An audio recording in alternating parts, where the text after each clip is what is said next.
أعوذ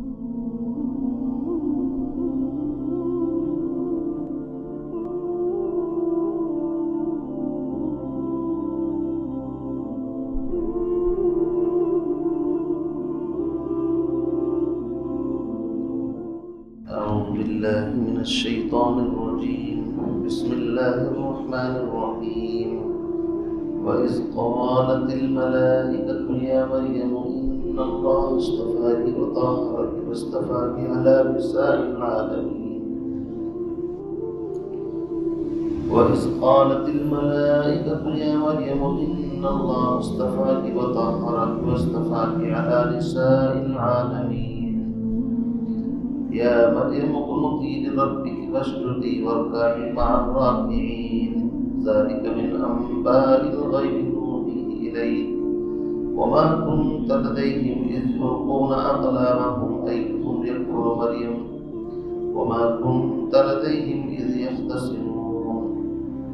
إذ قالت الملائكة يا مريم إن الله يبشرك بكلمة منه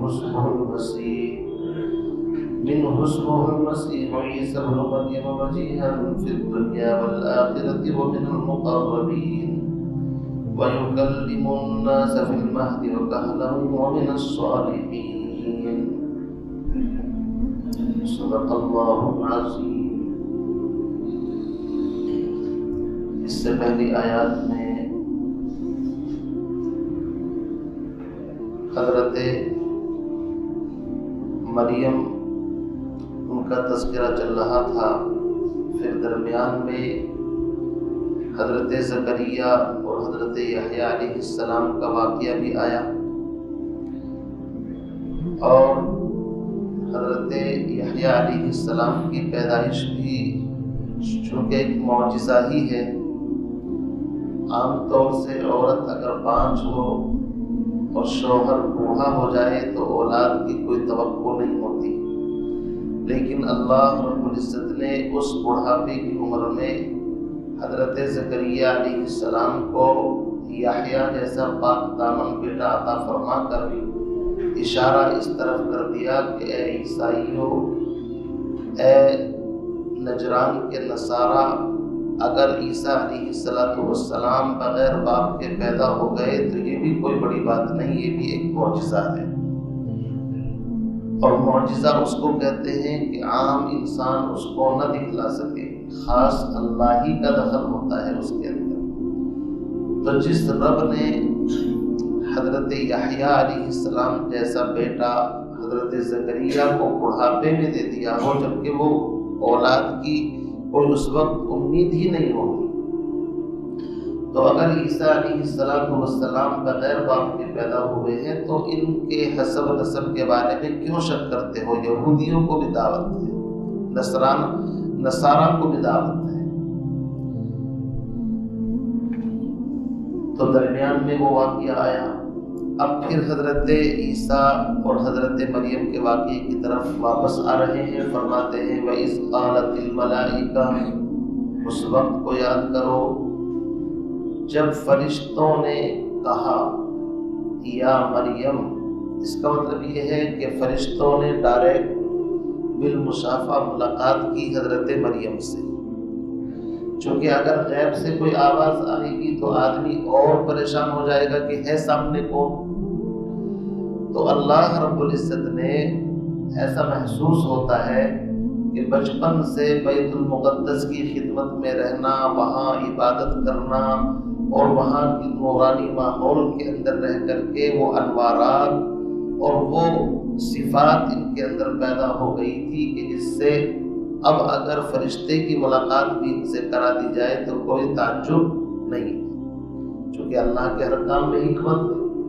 اسی لیے بچپن سے ان کو بیت المقدس میں رہنے کا موقع ملا. تو جس اصل مقصد کے لیے اللہ نے حضرت عمران کو یہ بیٹی عطا فرمائی تھی، چونکہ ان کی بیوی کی تو نظر یہ تھی کہ بیٹا ہو، لیکن اللہ نے ان کو بیٹی دی. تو جس مقصد کے لیے اللہ نے بیٹی دی تھی، اب اس مقصد کی طرف آہستہ آہستہ قرآن تذکرہ کر رہا ہے. تو فرمایا وَإِذْ قَالَتِ الْمَلَائِكَةُ، اس وقت کو یاد کرو جب فرشتوں نے کہا یا مریم، اے مریم۔ مریم کے معنی عابدہ، زاہدہ، عبادت گزار۔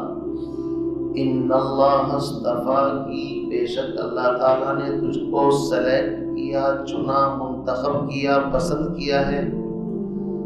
پہلے بھی یہ لفظ آ چکا ہے حضرت مریم کے بارے میں، تو وہاں پر چننے سے مراد یہ ہے کہ بیت المقدس کی خدمت کے لیے اللہ نے تم کو چنا ہے۔ یہاں پر چننے سے مراد یہ ہے کہ اللہ رب العزت نے عیسیٰ علیہ السلام کی ماں بننے کے لیے تم کو منتخب کیا ہے، تو دونوں جگہ معنی الگ الگ۔ فرمایا ان اللہ اصطفاکی، اللہ تعالیٰ نے تجھ کو چن لیا، پسند کر لیا، وطہرکی، اور اللہ نے تجھ کو پاکیزہ بنایا۔ بعض مفسرین نے لکھا ہے کہ اللہ تعالیٰ نے حیض، نفاس، ان چیزوں سے جو ظاہری آلائش اور گندگی ہوتی ہے ان سے بھی ان کی حفاظت فرمائی، اور باطنی اعتبار سے بھی ان کو پاکیزہ، مطہر اور مقدس بنایا۔ وطہرکی، دونوں طرح کی صفائی مراد ہے، ظاہری بھی اور باطنی بھی، عقیدے کے اعتبار سے بھی اور ظاہری گندگی سے بھی اللہ نے ان کی حفاظت فرمائی۔ تو فرمایا وطہرکی واصطفاکی علی نساء العالمین، اور اللہ نے تجھ کو منتخب کیا ہے اس زمانے کی تمام عورتوں پر، واصطفاکی علی نساء العالمین۔ قرآن یہ جب عالمین کا لفظ کسی خاص موقع پر بولتا ہے تو اس زمانے کے جو اس عالم کی اس زمانے کے مرد یا عورت ہوتے ہیں وہی سامنے ہوتے ہیں۔ اس کا مطلب یہ نہیں کہ اس وقت سے لے کر قیامت تک کی تمام عورتوں پر آپ کو منتخب کر لیا، پسند کر لیا، اس لیے کہ پھر اعتراض ہوگا۔ اعتراض یہ ہوگا کہ نبی علیہ السلام کی احادیث سے پتہ چلتا ہے کہ بعض روایات کے اندر آتا ہے سیدۃ نساء اہل الجنہ الفاطمہ، کہ جنتی عورتوں کی سردار حضرت فاطمہ، یعنی تمام جنتی عورتوں میں سب سے اونچا مقام حضرت فاطمہ کا ہے۔ تو یہ روایت تو بتا رہی ہے کچھ اور قرآن کی آیت سے معلوم ہو رہا ہے علی نساء العالمین۔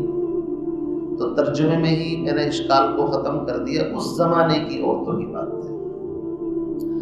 بعض روایات کے اندر معلوم ہوتا ہے کہ حضرت خدیجہ رضی اللہ تعالی عنہ ان کی بہت زیادہ فضیلت ہے۔ بعض روایات سے معلوم ہوتا ہے حضرت عائشہ رضی اللہ تعالی عنہ ان کی بہت زیادہ فضیلت ہے۔ حضرت عائشہ رضی اللہ تعالی عنہ کی فضیلت یہ ہے کہ جبریل جیسا فرشتہ آ کر کے اللہ کے نبی کو کہتا ہے کہ ان کو سلام عرض کر دیجیے میری طرف سے۔ اور حضرت خدیجہ کی فضیلت یہ ہے کہ خود اللہ سلام بھیجتا ہے جبریل کے ذریعے سے، تو بظاہر ٹکراؤ کی شکل ہوتی ہے کہ ان میں سے پھر افضل کون سی ہے؟ تو ٹکراؤ کی کوئی وجہ نہیں، بعض اعتبار سے حضرت مریم افضل ہیں اپنے زمانے کی عورتوں پر، اور بعض اعتبار سے حضرت خدیجہ افضل ہیں، بعض اعتبار سے حضرت فاطمہ ہیں، اور بعض اعتبار سے حضرت عائشہ ہیں۔ اس اعتبار سے کہ جب تک حضرت خدیجہ زندہ رہی حضور علیہ السلام نے کوئی شادی، کوئی نکاح نہیں فرمایا، اور 25 سال کا ایک نوجوان 40 سال کی عورت سے شادی کر رہا ہے، اور جس کے 2 خاوند غالباً پہلے فوت ہو چکے، تو نبی علیہ السلام نے ان کے ساتھ زندگی گزاری۔ اسی لیے بعض روایات سے معلوم ہوتا ہے کہ نبی علیہ السلام حضرت عائشہ سے بہت زیادہ پیار کرتے تھے، یہاں تک کہ نبی علیہ السلام نے فرمایا اے حمیرہ، اگر تم ناراض ہوتی ہو مجھے جب بھی پتہ چل جاتا ہے، راضی ہوتی ہو تب بھی پتہ چل جاتا ہے۔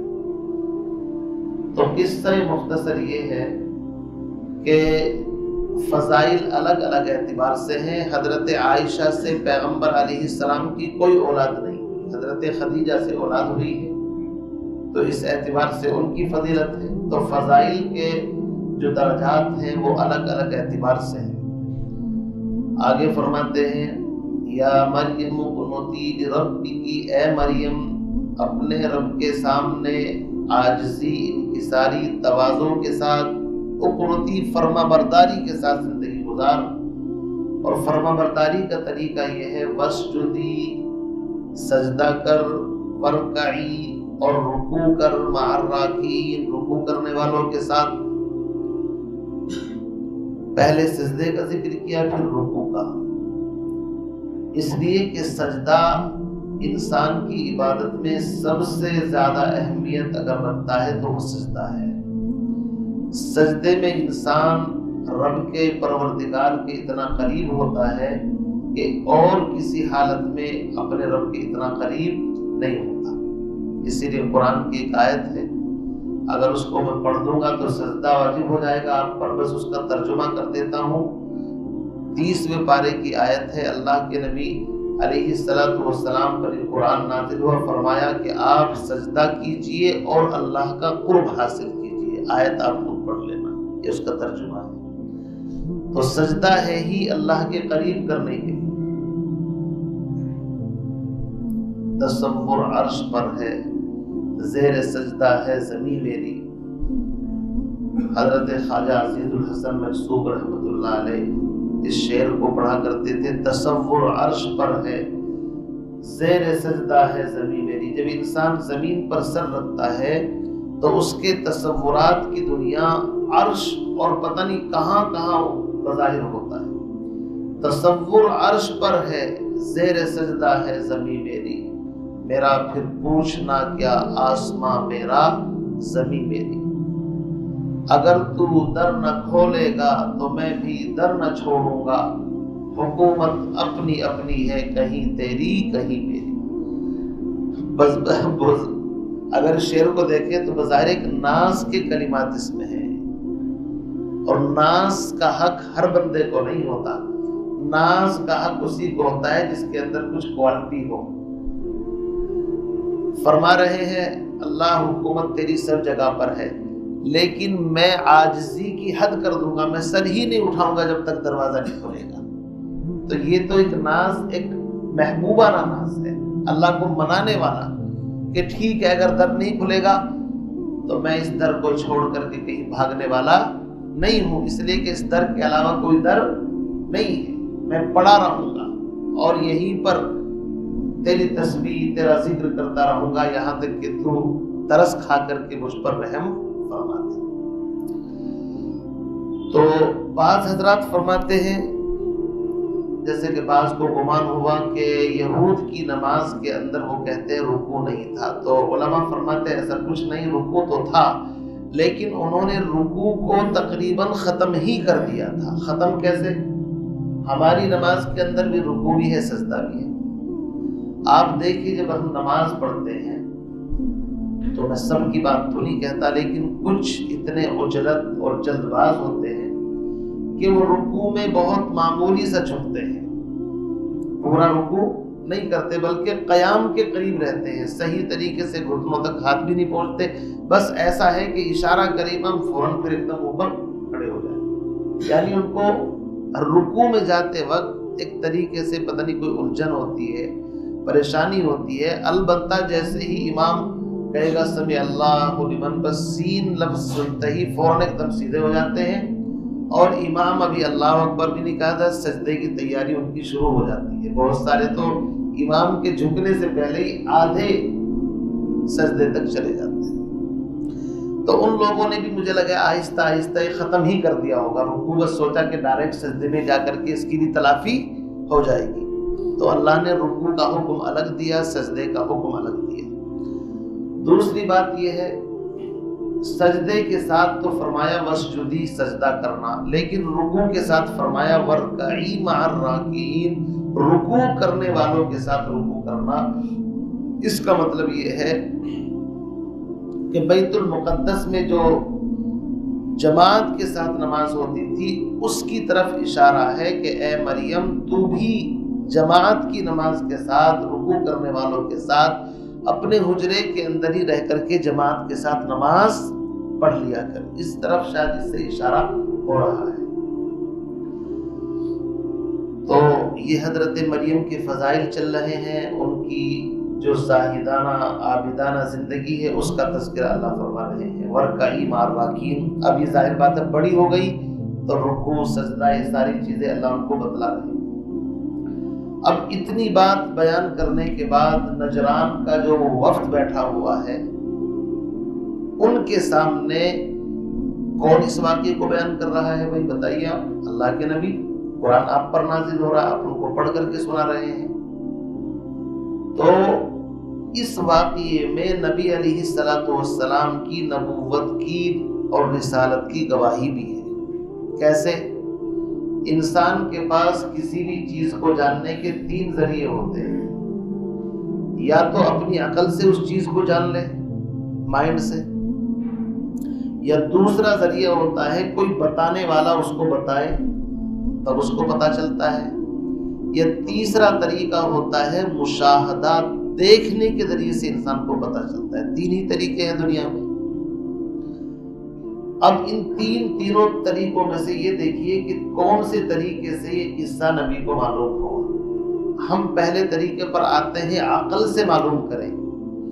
تو عقل سے پچھلا کوئی واقعہ اس لیے معلوم نہیں ہو سکتا کہ جو چیز ہمارے سامنے ہے ہی نہیں، ہماری عقل وہاں تک کیسے پہنچے گی؟ بھائی ہمیں تو اب سے جب ہم پیدا نہیں ہوئے تھے اس سے پہلے کا بھی پتہ نہیں. اگر ہم کو کوئی بتائے گا تو پتہ چلے گا، یا آپ اپنی عقل سے خود آئیڈیا لگا لیں گے. قصوں کا علم انسان کو اپنی عقل سے نہیں ہوا کرتا. تو پتہ چلا کہ پیغمبر ایسا بھی نہیں اپنی عقل سے گھڑ کر کے ان واقعات کو بیان کر رہے ہیں. دوسرا واقعہ ہوتا ہے مشاہدہ، دیکھ کر کے بیان کرنا. تو یہ حضرت مریم، حضرت زکریا، یہ جو واقعات نبی سنا رہے ہیں یہ تو پیغمبر سے ہزاروں سال پہلے کے واقعات ہیں.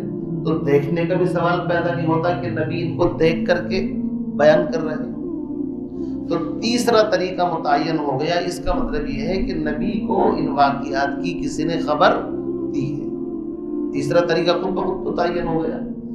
اللہ اسی کو فرماتے ہیں کہ ان واقعات کی صحیح اور سچی خبر، ایسی خبر جو تورات اور انجیل میں بھی آج موجود نہیں ہے. حالانکہ تورات انجیل تو خود ان کی مذہبی کتابیں ہیں. ان تورات اور انجیل میں بھی اتنی صاف شفاف وضاحت کے ساتھ حضرت مریم، ان کا پورا واقعہ، حضرت عیسیٰ اور حضرت زکریا، حضرت یحییٰ کا واقعہ ایسے مذکور نہیں ہے. بڑی گڑبڑیں کر رکھی ہے انہوں نے اپنی کتابوں میں. ان واقعات کو ٹھیک ٹھیک پیغمبر علیہ السلام ہزاروں سال بعد ان کے سامنے بتلا رہے ہیں. اور ایک طریقے سے جو ان کتابوں میں گڑبڑ تھی اس کی بھی تصحیح فرما دی کہ اپنی کتابوں کو صحیح کر لینا، ہم بتاتے ہیں صحیح بات کیا ہے. اس کا مطلب یہ ہے کہ اللہ کے نبی کے پاس کوئی ایسا ذریعہ ہے جس سے ان کو خبریں پہنچتی ہیں. اور اسی واسطے کا نام کیا ہے؟ وحی. اس کا نام کیا ہے؟ وحی کا علم. فرشتہ پیغام لے کر کے آتا ہے، ان کو آ کر کے بتاتا ہے، یہ آپ کو پڑھ کر کے سناتے ہیں. پیغمبر علیہ السلام نے کبھی پوری زندگی میں یہ دعویٰ نہیں کیا کہ میں غیب کا علم رکھتا ہوں، بلکہ انہوں نے جب بھی کہا یہی کہا قل انما انا بشر مثلکم یوحا الی. بھائی میں تمہاری طرح کا انسان ہوں، لیکن فرق یہ ہے مجھ پر اللہ کا پیغام، اللہ کی وحی آتی ہے، اس کی روشنی میں تمہیں بتاتا ہوں. یہاں پر بھی دیکھیے کیا فرمایا، ذالک من انباء الغیب. یہ غیب کی خبریں ہیں. نبأ کے معنی آتے ہیں خبر. اما یتساءلون عن النبأ العظیم، سورہ نبا 30ویں پارے میں. تو نبا اس کے معنی آتے ہیں خبر. نبا کے معنی کیا آتے ہیں؟ خبر. حضرت سلیمان علیہ السلام کا واقعہ قرآن پاک میں آئے گا سورہ نمل کے اندر. تو وہاں ایک واقعہ آئے گا کہ ایک مرتبہ پرندوں کی کلاس لی حضرت سلیمان علیہ السلام نے کہ بھائی کون سا پرندہ حاضر ہے، کون سا غیر حاضر ہے. چونکہ ان کی حکومت انسان، جنات، چرند پرند سب پر تھی، تو ایک پرندہ جس کا نام ہدہد ہے وہ موجود نہیں تھا۔ وَتَفَقَّدَ الطَّيْرَ فَقَالَ مَا لِيَ لَا أَرَى الْهُدْهُدَ أَمْ كَانَ مِنَ الْغَائِبِينَ لَأُعَذِّبَنَّهُ عَذَابًا شَدِيدًا أَوْ لَأَذْبَحَنَّهُ أَوْ لَيَأْتِيَنِّي بِسُلْطَانٍ مُّبِينٍ فَمَكَثَ غَيْرَ بَعِيدٍ فَقَالَ أَحَطتُ بِمَا لَمْ تُحِطْ بِهِ وَجِئْتُكَ مِنْ سَبَإٍ بِنَبَإٍ يَقِينٍ۔ وہاں پر لفظ نبا آیا نہیں آیا ہے۔ اس پرندے نے کہا، حضرت سلیمان نے کہا کہ بھائی وہ ہدہد کہاں ہے، تلاش کرو، اور یہ کہا کہ یا تو کوئی صحیح عذر اپنا غیر حاضری کا بتائے ورنہ میں اس کو سزا دوں گا۔ اس کا مطلب یہ ہے کہ استاذ کو حق ہے کہ طالب علم اگر صحیح عذر پیش کر دے، بیمار تھا یا کوئی اور پریشانی تھی تو پھر تو معاملہ الگ ہے، ورنہ تو سزا کا مستحق تو ہو ہی جاتا ہے نہیں طالب علم۔ حضرت سلیمان تو استاد ہیں، وہ کہہ رہے ہیں لَأَذْبَحَنَّهُ، میں اسے ذبح کر دوں گا، أَوْ لَيَأْتِيَنِّي بِسُلْطَانٍ مُّبِينٍ، ہاں کوئی کھلی دلیل اپنے عذر کی پیش کر دے تو پھر غور کریں گے، اگر عذر لائق سماعت ہوگا تو سنیں گے۔ دیکھیے قرآن سے میں دلیل دے رہا ہوں، اس کا مطلب یہ ہے کہ استاذ کو بھی تربیت کے دوران تنبیہ کا حق ہے، لیکن تنبیہ ہونی چاہیے۔ بہرحال اب وہ جب پرندہ آیا تو کسی نے کہا کہ آج حضرت بہت ناراض ہے، تیری خیریت نہیں ہے۔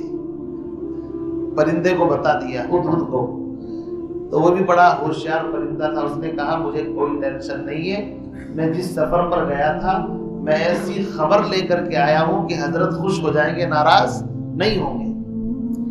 چنانچہ قرآن پاک کے اندر موجود ہے کہ اس پرندے نے آ کر کے کہا کہ میں ایک ایسی خبر لے کر کے آیا ہوں، وَتَفَقَّدَ الطَّيْرَ فَقَالَ مَا لِيَ لَا أَذْبَحَنَّهُ أَوْ لَيَأْتِيَنِّي بِسُلْطَانٍ فَمَكَثَ غَيْرَ بَعِيدٍ، تھوڑی ہی دیر گزری تھی، فَقَالَ أَحَطتُ بِمَا لَمْ تُحِطْ بِهِ وَجِئْتُكَ مِنْ سَبَإٍ بِنَبَإٍ يَقِينٍ، میں سبا سے ایک نبا خبر لے کر کے آیا۔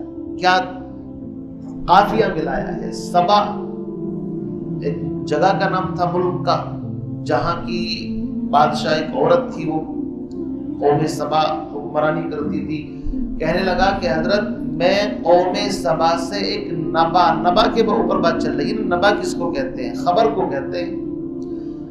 اگر نبا کے معنی خبر کے ہیں تو اس کا مطلب یہ ہوتا ہے کہ نبی کو خبر جو دی جاتی ہے اس کو علم غیب نہیں کہتے۔ اگر غیب اس کو کہو گے تو اس کا مطلب یہ ہے کہ اس ہدہد پرندے کے پاس بھی غیب کا علم پھر آپ کو ماننا پڑے گا، حالانکہ پرندے کے پاس غیب کا علم نہیں، خبر لے کر کے آیا ہے وہ دیکھ کر کے، وہ آگے واقعہ ہے۔ میں تو صرف دلیل یہ دینا چاہتا ہوں، قرآن پاک آپ پورا پڑھ لینا، جہاں بھی غیب کی بات آئی ہے وہاں انباء الغیب یہ لفظ آئے گا، غیب کی خبر پر مطلع کرنا۔ اس لیے ہم قرآن پڑھ رہے ہیں اپنا عقیدہ صحیح کرنے کے لیے، عقیدہ بگاڑنے کے لیے نہیں۔ غیب کی خبر وحی کے ذریعے سے پیغمبروں کے پاس آتی ہے، پتہ یہ چلا کہ اگر اس بیچ کے واسطے کو ختم کر دے تو نبی کے پاس کوئی ذریعہ خبر کا نہیں ہے، تو آپ اس کو علم غیب کہیں گے یا انباء الغیب، غیب کی خبر کہیں گے؟ بتائیے، علم غیب نہیں ہے۔ علم غیب کس نمی دانت و جز پروردگار، علم غیب کس نمی دانت و جز پروردگار، ہر کے گویا تو او بھی دانت ہرگز باور مدار، مصطفیٰ ہرگز نہ گفتے تا نہ گفتے جبرائیل، اور جبرائیل ہرگز نہ گفتے تا نہ گفتے کردگار۔ فرماتے ہیں کہ جو شخص یہ کہے کہ نبی کے پاس غیب کا علم ہے، قطعاً اس کی بات پر کان مت دھرنا، یقین مت کرنا، اس لیے کہ پیغمبر اس وقت تک کوئی بات نہیں کہتے جب تک کہ جبریل ان کو آ کر کے نہ بتا دے، اور جبریل اپنی مرضی سے کچھ نہیں کہتے جب تک کہ اللہ ان کو اپنی طرف سے حکم نہ دے دے۔ تو سارا سلسلہ کہاں سے چل رہا ہے؟ اللہ کے پاس سے۔ اب ہم بھی عیسائیوں کی طرح کہنے لگے کہ نبی بھی عالم الغیب ہے، کیوں نہیں؟ اس طرح درجہ بڑھے گا ان کا۔ آپ تو شرک کر رہے ہیں۔ یہی بیماری تو نصارہ کے اندر پیدا ہوئی کہ عیسیٰ علیہ السلام پوری زندگی سمجھاتے رہے انی عبداللہ انی عبداللہ، میں اللہ کا بندہ ہوں، تمہاری طرح کا انسان ہوں، اللہ نے مجھے یہ معجزہ عطا فرمایا کہ نہیں جی، ہم تو جب تک آپ کو اللہ کا بیٹا نہیں کہیں گے تب تک آپ کی عزت نہیں بڑھے گی۔ یہ کون سی محبت ہوئی؟ حضرت علی رضی اللہ تعالیٰ عنہ کے بارے میں اللہ کے نبی نے فرمایا تھا، اے علی تیرے بارے میں دو جماعتیں گمراہ ہوں گی، ایک وہ جو تیرے بارے میں حد سے زیادہ غلو کرے گی، اور ایک وہ جو تیری توہین اور اہانت کرے گی۔ دنیا کے اندر آج بھی دو جماعتیں موجود ہیں، ایک وہ جو حضرت علی رضی اللہ تعالیٰ عنہ کی شان اتنا بڑھاتی ہے، علی مشکل کشا کہتے ہیں۔ علی تو خود مشکلوں میں رہے ہیں بھائی صاحب، مشکل کشا کہاں ہیں؟ حضرت علی کے زمانے کے اندر ایک جماعت پیدا ہوئی کہ علی خدا ہے۔ کیا کہتے تھے؟ علی خدا ہے۔ حضرت علی رضی اللہ تعالیٰ نے بہت سمجھایا، صحابہ سے سمجھوانے کی کوشش کی، لیکن وہ مانتے نہیں۔ حضرت علی نہیں، تم خدا ہو۔ حضرت علی کو غصہ آیا اور ان کو آگ میں جلانے کا حکم دیا کہ ان کو آگ میں جلاؤ۔ حالانکہ آگ میں جلانا اللہ کے علاوہ کسی کے لیے صحیح نہیں ہے، اللہ کے نبی نے منع فرمایا ہے۔ تو آگ میں جلتے جلتے بھی کہہ رہے ہیں کہ تو خدا ہے، تبھی تو ہم کو آگ میں جلا رہا ہے۔ یہ دیکھیں، انسان کا جب عقیدہ بگڑتا ہے تو اس کی کوئی اصلاح نہیں کر سکتا۔ تو بہرحال کہنے کا مقصد یہ ہے کہ لوگ افراط اور تفرید کی وجہ سے اکثر عقیدے میں گڑبڑ ہوئی ہے، یا تو حد سے زیادہ اوپر پہنچے یا حد سے زیادہ نیچے۔ عیسیٰ علیہ السلام کے بارے میں بنی اسرائیل نے یہی گڑبڑ کی کہ یہودیوں نے تو ان کے اوپر بھدا الزام لگایا۔ یہودیوں کو چڑ کیا تھی اصل میں؟ ان کی چودراہٹیں خطرے میں پڑ گئی کہ عیسیٰ علیہ السلام بڑی اچھی گفتگو کرتے ہیں، لوگ ان کی طرف مائل ہو رہے ہیں۔ حالانکہ عیسیٰ علیہ السلام نے ہمیشہ تورات ہی کی تعلیم کو نئے طریقے سے لوگوں کے سامنے رکھا، اسی کا نام انجیل ہے۔ انجیل میں صرف حکمتیں ہیں، باقی اصل کتاب تورات ہی ہے، تورات ہی کی تعلیم انہوں نے دی ہے۔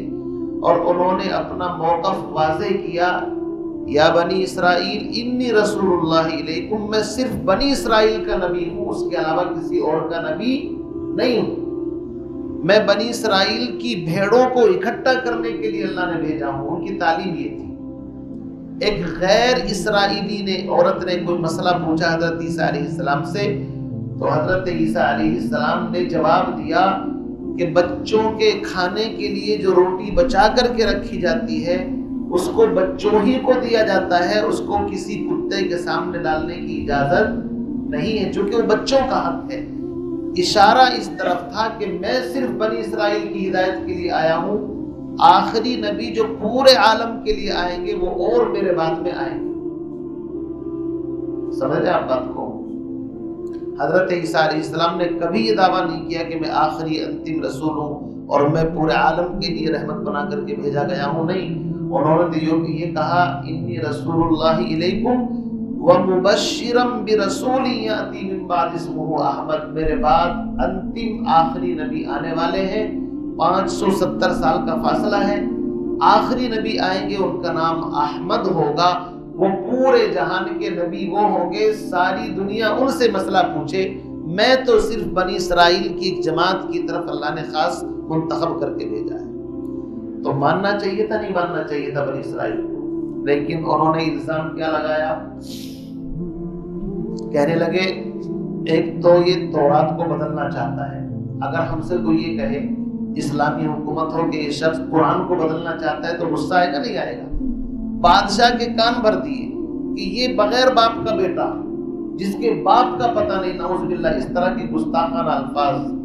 بلکہ بعض کتابوں میں تو یہاں تک تہمت جڑی کہ کوئی یوسف نجار یا حبیب نجار کے نام سے یوسف نجار بڑھئی کا کام کرتا تھا، ان سے کہ حضرت مریم کا رشتہ منگنی طے ہوئی تھی اور نعوذ باللہ شادی سے پہلے ہی حاملہ ہو گئی۔ اس طرح کے جھوٹے کردار افسانے گڑھے اور بادشاہ کو آمادہ کیا اس کے اوپر کہ ان کو قتل کیا جائے۔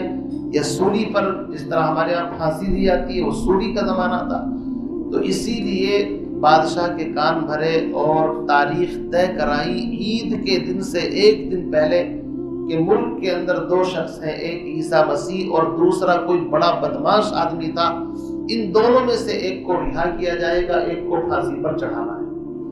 تو بنی اسرائیل اتنے بدبخت لوگ ہو گئے تھے، حضرت عیسیٰ کی دشمنی کے اندر کہنے لگے اس کو چھوڑ دو چلے گا، لیکن ان کو چھوڑنے کی گنجائش نہیں ہے۔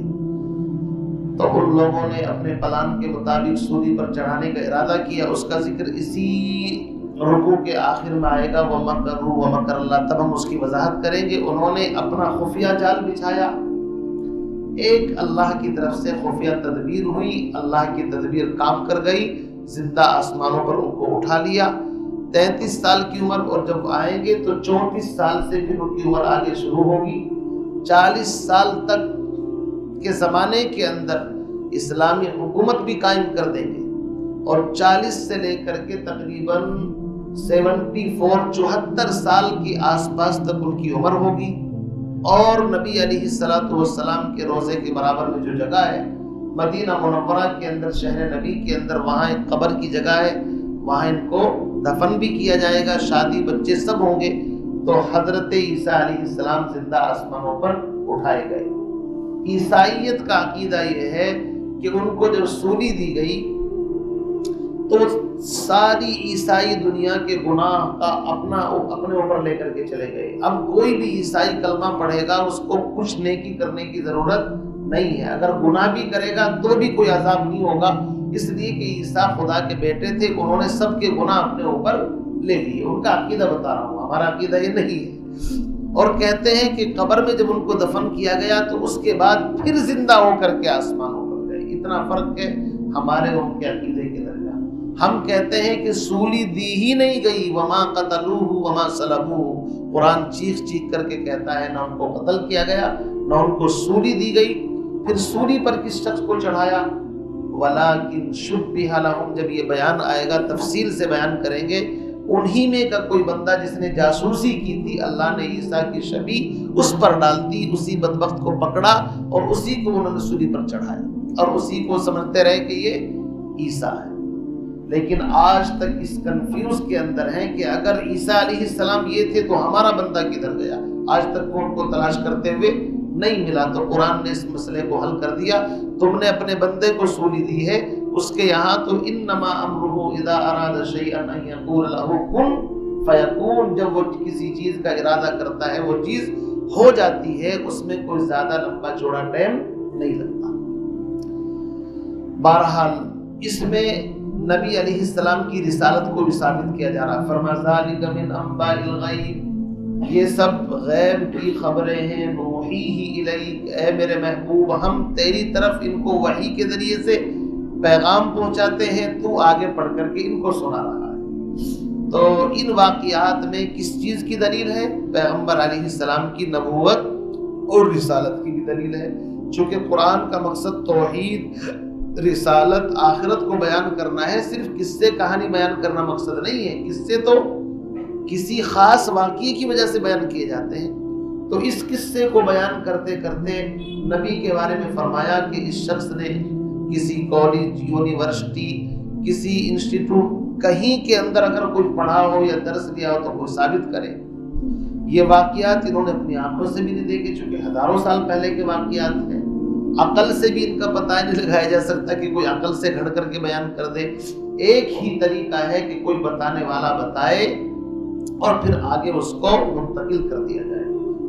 آگے فرماتے ہیں وما كنت لديهم، اور اے میرے محبوب آپ اس وقت بھی موجود نہیں تھے، اذ يلقون اقلامهم، جب یہ اپنے قلم ڈال رہے تھے، ایہم یکفل مریم، کہ کون مریم کی کفالت کرے گا، وما كنت لديهم اذ يختصمون، اور آپ اس وقت بھی موجود نہیں تھے جس وقت یہ آپس میں جھگڑ رہے تھے۔ یہ واقعہ میں نے پہلے بیان کر دیا تھا، اس کی وضاحت کی ضرورت نہیں کہ جب حضرت مریم پیدا ہوئی تو والدہ نے تو کہا تھا کہ بچہ ہو لڑکا ہو، لیکن ہو گئی لڑکی۔ اب ان کو لے کر کے جب بیت المقدس میں گئی، چونکہ نظر مانی تھی، تو وہاں کے جو عبادت گزار مجمع تھا وہ سب آپس میں جھگڑنے لگے کہ اس کی پرورش ہم کریں. اور والد کا انتقال ہو گیا تھا حضرت عمران جو بیت المقدس کے امام تھے، تو ورنہ تو اگر وہ ہوتے تو وہی رکھتے. تو حضرت زکریا نے کہا میں خالو ہوں اور خالو باپ کے درجے میں ہی ہوتا ہے، اس لیے مجھے حق ملنا چاہیے. انہوں نے کہا نہیں جی، ہم سب 10-20 اگر آدمی ہوں تو کہنے لگے اس فضیلت کو ہم لینا چاہتے ہیں. ہر آدمی چاہتا تھا کہ یہ کوئی پاکیزہ ہستی ہے کہ جس کے لیے اللہ ایسے انتظام کر رہا ہے. وہ بھی پڑھے لکھے لوگ تھے، انجان تو تھے نہیں کہ جی ہم یہ سعادت اکیلے آپ کو نہیں دے سکتے. اب جھگڑے کو کس طرح دور کیا جائے؟ جب کسی چیز کے بارے میں جھگڑا کرنے والے سب کے سب برابر درجے کے مستحق ہوں، سب کے حقوق برابر ہوں، تو جھگڑا کرنے کی 2 شکلیں ہوتی ہے ختم. یا تو آپس میں رضامندی سے مان لیا جائے یا پھر کوئی قرآن دادی کی جائے. مثلا ایک مکان تقسیم کر رہے ہیں، 4 بیٹے ہیں، 4 بھائی ہیں، چاروں کو برابر برابر حصہ آ گیا. لیکن اب یہ کوئی کہتا ہے کہ مشرقی حصہ مجھے چاہیے، کوئی کہتا ہے مغربی حصہ مجھے چاہیے، کوئی کہتا ہے سب کی رائے ہے یہ حصہ مجھے ملنا چاہیے، حالانکہ پراپرٹی برابر ہو چکی. اب ایک شکل تو یہ ہے کہ یا تو رضامندی سے مان جائے، بھائی آپ یہاں بیٹھ جاؤ، فلاں یہاں، فلاں، کوئی جھگڑا ہی نہیں ہوگا. اور اگر وہ سب کے سب کسی چیز کے بارے میں جھگڑیں تو پھر کیا کریں گے آپ؟ قرآن دازی کریں گے؟ نہیں کریں گے. تو قرآن دازی کا مطلب یہ ہے کہ ان پر ہر آدمی حق ظاہر کر رہا تھا کہ بھائی زکریا کو اگر حق ہے تربیت کا تو ہمیں بھی تو حق پہنچتا ہے. اب ایک تو اس وقت یہ کیا گیا کہ تم اپنے قلم جس سے تورات یا کتاب جو بھی ان کے پاس تھی وہ قلم لاؤ، اور سب کسی نہر کے پانی وغیرہ کے اندر ڈالی گئی وہ قلم.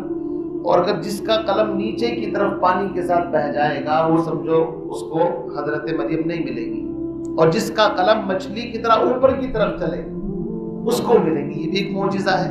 تو زکریا علیہ السلام کا قلم اوپر کی طرف چلا، سب کے قلم نیچے کی طرف بہہ گئے پانی کے ساتھ. تو حضرت زکریا یہاں پر جیت گئے اور ان کو مل گئے قرآن اندازی کی وجہ سے.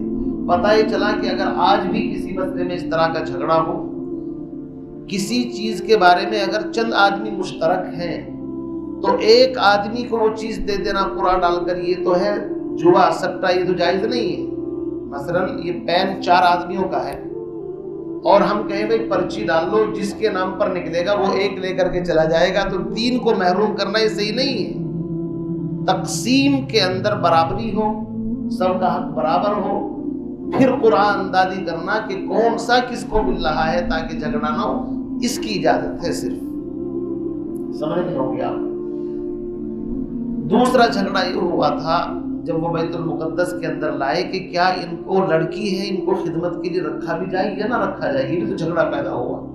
تو قرآن نے دونوں کی طرف اشارہ کیا، میرے محبوب آپ اس وقت بھی موجود نہیں تھے، یہ ہزاروں سال پہلے کا جھگڑا آپ ان نصارا کے سامنے کسی کے پیغمبر اور کسی کے پیغمبر کی ماں اور اس کے نانا نانی کے بارے میں ڈیٹیل سے کسی کو بتا دیا جائے تو ان کو تو اچھا اثر لینا چاہیے.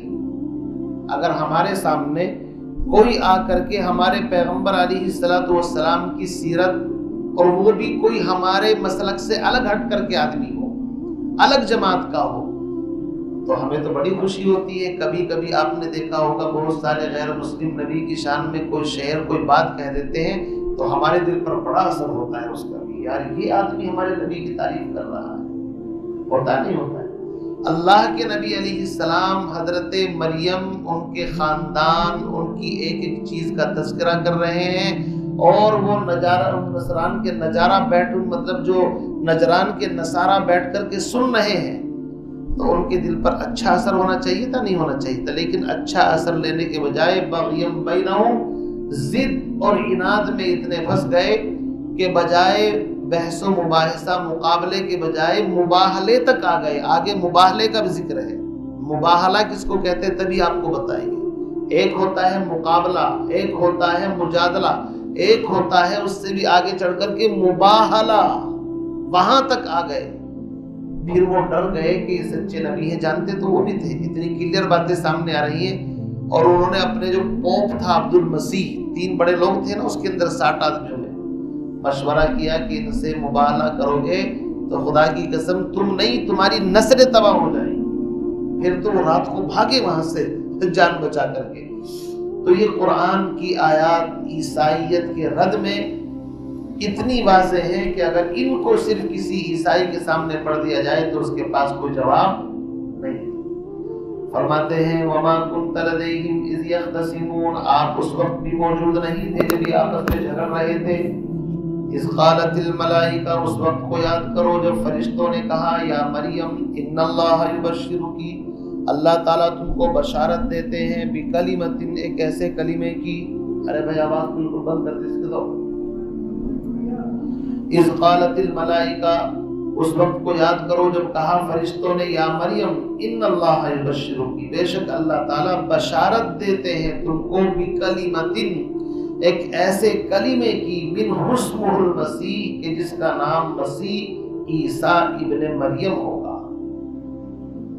مسیح یہ حضرت کا لقب ہے، اور اصل میں عیسیٰ ان کا نام ہے، ابن مریم کنیت ہے ماں کی طرف، چونکہ باپ تو ہے ہی نہیں، تو قرآن نے جگہ جگہ عیسیٰ ابن مریم، عیسیٰ ابن مریم کہہ کر کے ان کے حسب نسب کو واضح کیا ہے، صاف کیا ہے، تاکہ کوئی بدبخت ان پر اعتراض نہ کر سکے۔ اتنی بڑی وضاحت قرآن نے دی ہے، پھر بھی اگر کوئی ان کے شک میں، نسب میں شک کرے تو اپنے ایمان ہی کو خطرے میں ڈالنا ہے۔ تو یہودیوں نے تو نسب ہی خطرے میں پہنچا دیا، عیسائیوں نے کہا کہ اگر ان کا کوئی باپ نہیں تو اس کا مطلب اللہ ہی ان کا باپ ہے، نعوذ باللہ، پھر وہ اور 10 قدم آگے چلے گئے۔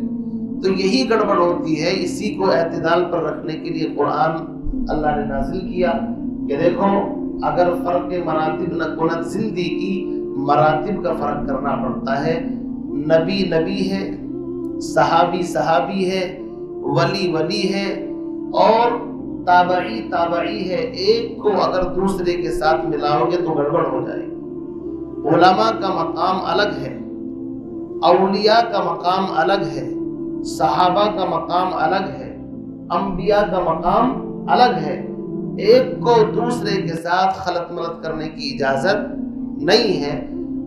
جب انسان آپس میں خلط ملط کر دیتا ہے، پہچان مٹ جاتی ہے، تبھی جا کر کے گڑبڑ پیدا ہوتی ہے۔ تو فرمایا نام بھی بتا دیا۔ اب یہاں سے حضرت مریم کے جو بیٹا پیدا ہوگا اس کا ذکر، یعنی حضرت عیسیٰ کا ذکر چل پڑا۔ اذ قالت الملائکہ، جب فرشتوں نے کہا یا مریم ان اللہ یبشرکی، اللہ تم کو بشارت دیتے ہیں، خوشخبری دیتے ہیں، بکلمۃ، کلمہ اس لیے کہا چونکہ وہ اللہ کے حکم سے پیدا ہوئے ہیں، نام ان کا مسیح ہوگا، عیسیٰ ابن مریم۔ عیسیٰ اصل میں یشوع ہے، اسی کو عبرانی زبان میں یشوع بولتے ہیں اور عربی زبان میں عیسیٰ بولتے ہیں۔ ابن مریم وجیہن، ان کی صفت یہ ہوگی وجیہ ہوں گے۔ وجیہ کس کو کہتے ہیں؟ جس کے چہرے سے ہی حق اور باطل کا پتہ چل جائے، حق ظاہر ہو جس کے چہرے کو، اس کو وجیہ کہتے ہیں۔ اور کسی ساری دلیلیں چھوڑ دو، اس کا چہرہ ہی دیکھ کر کے پتہ چل جائے گا کہ یہ جھوٹا شخص نہیں ہے، اسی کو کہتے ہیں وجیہ۔ اسی سے بنا ہے وجاہت، کہ اس کا چہرہ ایسا وجیہ اور خوبصورت ہوگا کہ خود اس کی نبوت کی دلیل اس کا چہرہ دیکھ کر کے۔ اب میں آپ کو کیسے سمجھاؤں؟ نبی علیہ السلام کے پاس ایک شخص آتے ہیں، حضرت عبداللہ ابن سلام، یہ بہت بڑے یہودی عالم ہیں، عبداللہ ابن سلام، نام یاد رہے گا آپ کو، بہت بڑے عالم تھے یہودیوں کے۔ مدینہ منورہ کے اندر یہ آئے، وہیں رہتے تھے۔ انہوں نے سوچا کہ یار میں پڑھا لکھا آدمی ہوں، ان پڑھ تو ہوں نہیں، چلو چل کر کے اس شخص کو دیکھتے ہیں جس کا نام محمد ہے، جو مکے سے آیا ہے، اپنے آپ کو نبی کہتا ہے، آخر میں بھی تورات انجیل کا پڑھا ہوا ہوں، دیکھ کر کے بتا دوں گا یہ سچے ہیں جھوٹے۔ عالم تھے۔ فرماتے ہیں کہ میں جیسے ہی نبی علیہ السلام کی خدمت میں حاضر ہوا، اول ما رأیت وجہ رسول اللہ، خدا کی قسم جیسے ہی میری نگاہ نبی علیہ السلام کے چہرے پر پڑی، یہ وہ عالم بیان کر رہا ہے جو یہودیت کا بڑا عالم ہے، ساری دلیلیں چھوڑ دو. میں نے جیسے ہی پیغمبر علیہ الصلوۃ والسلام کے چہرے پر میری پہلی نگاہ پڑی، فرماتے ہیں میرے دل کے اندر یہ خیال اللہ کی طرف سے آیا کہ اللہ کی قسم ان ھذا الوجہ لیس بوجہ کذاب، یہ چہرہ کسی جھوٹے شخص کا چہرہ نہیں ہو سکتا. یہ ہے وہ وجیہ کہ چہرے سے ہی پتہ چل جاتا ہے کہ آدمی غلط نہیں ہے. فرماتے ہیں کہ پھر اللہ کے نبی کی بات جو میرے کانوں میں پڑی، افشوا السلام اطعموا الطعام وصلوا باللیل والناس نیام، 3 باتیں سنی. اللہ کے نبی فرما رہے تھے سلام کو عام کرو اور لوگوں کو کھانا کھلایا کرو اور رات کی تہجد کی نماز پڑھا کرو. پھر تو اور میرے دل کے اندر بات بیٹھ گئی کہ اس کی تعلیم بالکل قرآن کی تعلیم تورات اور انجیل سے بھی بڑھ کر کے ہے، اسی کا خلاصہ ہے. تو جادو وہ ہے بھائی جو سر چڑھ کر کے بولے. عالم عبداللہ بن سلام مسلمان ہو گئے. تو حضرت عیسیٰ کے بارے میں فرمایا وجیہن، ان کا چہرہ ہی ان کی نبوت کی دلیل ہوگا، اسی کو وجیہ کہتے ہیں. اور نبیوں کی بات چھوڑیے، اللہ نے بعض بندوں کو، حضرت مولانا انور شاہ کشمیری نور اللہ مرقدہ، جو بڑے علم کے پہاڑ تھے، ایک مرتبہ پنجاب کے ریلوے اسٹیشن پر کھڑے ہوئے تھے. ایک غیر مسلم آیا اور حضرت کے چہرے کو دیکھ کر کے حضرت کے ہاتھوں کو بوسہ دیا اور کلمہ پڑھا. کہنے لگا کہ یہ چہرہ کسی جھوٹے آدمی کا چہرہ نہیں ہو سکتا.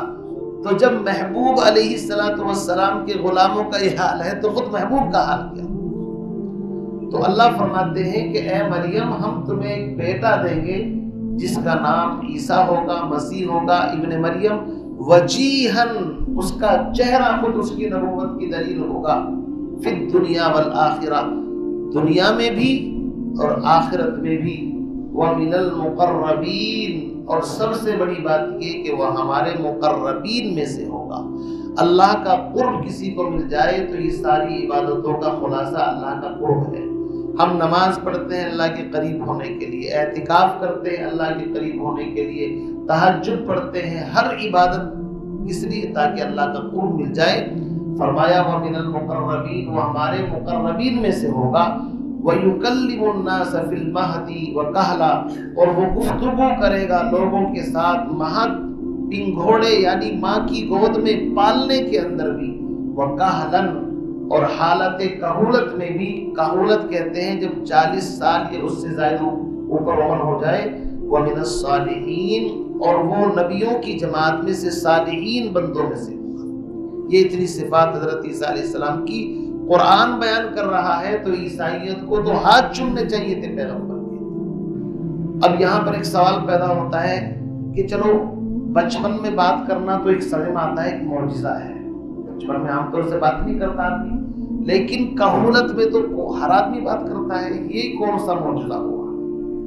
جواب یہ ہے، حضرت تھانوی رحمۃ اللہ علیہ نے بیان القرآن میں بھی لکھا ہے. ایک جواب تو یہ ہے کہ عیسیٰ علیہ السلام کی بچپن کی گفتگو عام بچوں کی گفتگو کی طرح نہیں ہوگی جسے عام بچے گفتگو کرتے ہیں، چاکلیٹ مانگ لی، یہ مانگ لی، وہ، یہ نہیں.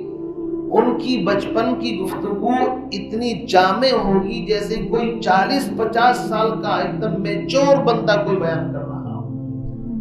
چنانچہ جب وہ پیدا ہوئے تو ان کی والدہ کو ڈر لگا کہ میں کیسے لوگوں کو جواب دوں گی. اللہ نے کہا تمہیں چپ رہنا، کون کہتا تمہیں جواب دینا؟ جواب ہم پیدا ہونے والے بچے سے دلوائیں گے. چنانچہ جب وہ پیدا ہوئے، پیدا ہوتے ہی لوگوں نے تانے مارنے شروع کر دیے. یا اخت ہارون ماں کان ابوک امرأ سوء وما کانت امک بغیہ، تمہارا باپ ایسا نہیں تھا، تمہارا باپ بڑا نیک تھا. اے مریم، عمران بیت المقدس کے امام تھے، تمہاری ماں بڑی نیک تھی اور تم نے کیا گل کھلا دیا؟ اس طرح کے تانے دینے شروع کر دیے. حضرت مریم خاموش، کیا جواب؟ بچے نے تقریر شروع کر دی. انی عبد اللہ آتانی الکتاب وجعلنی نبیا وجعلنی مبارکا اینما کنت وأوصاني بالصلاة والزکاة ما دمت حیا وبرا بوالدتی، اپنی والدہ کی پاکیزگی کی بھی، وبرا بوالدتی ولم یجعلنی جبارا شقیا والسلام علی یوم ولدت ویوم اموت ویوم ابعث حیا.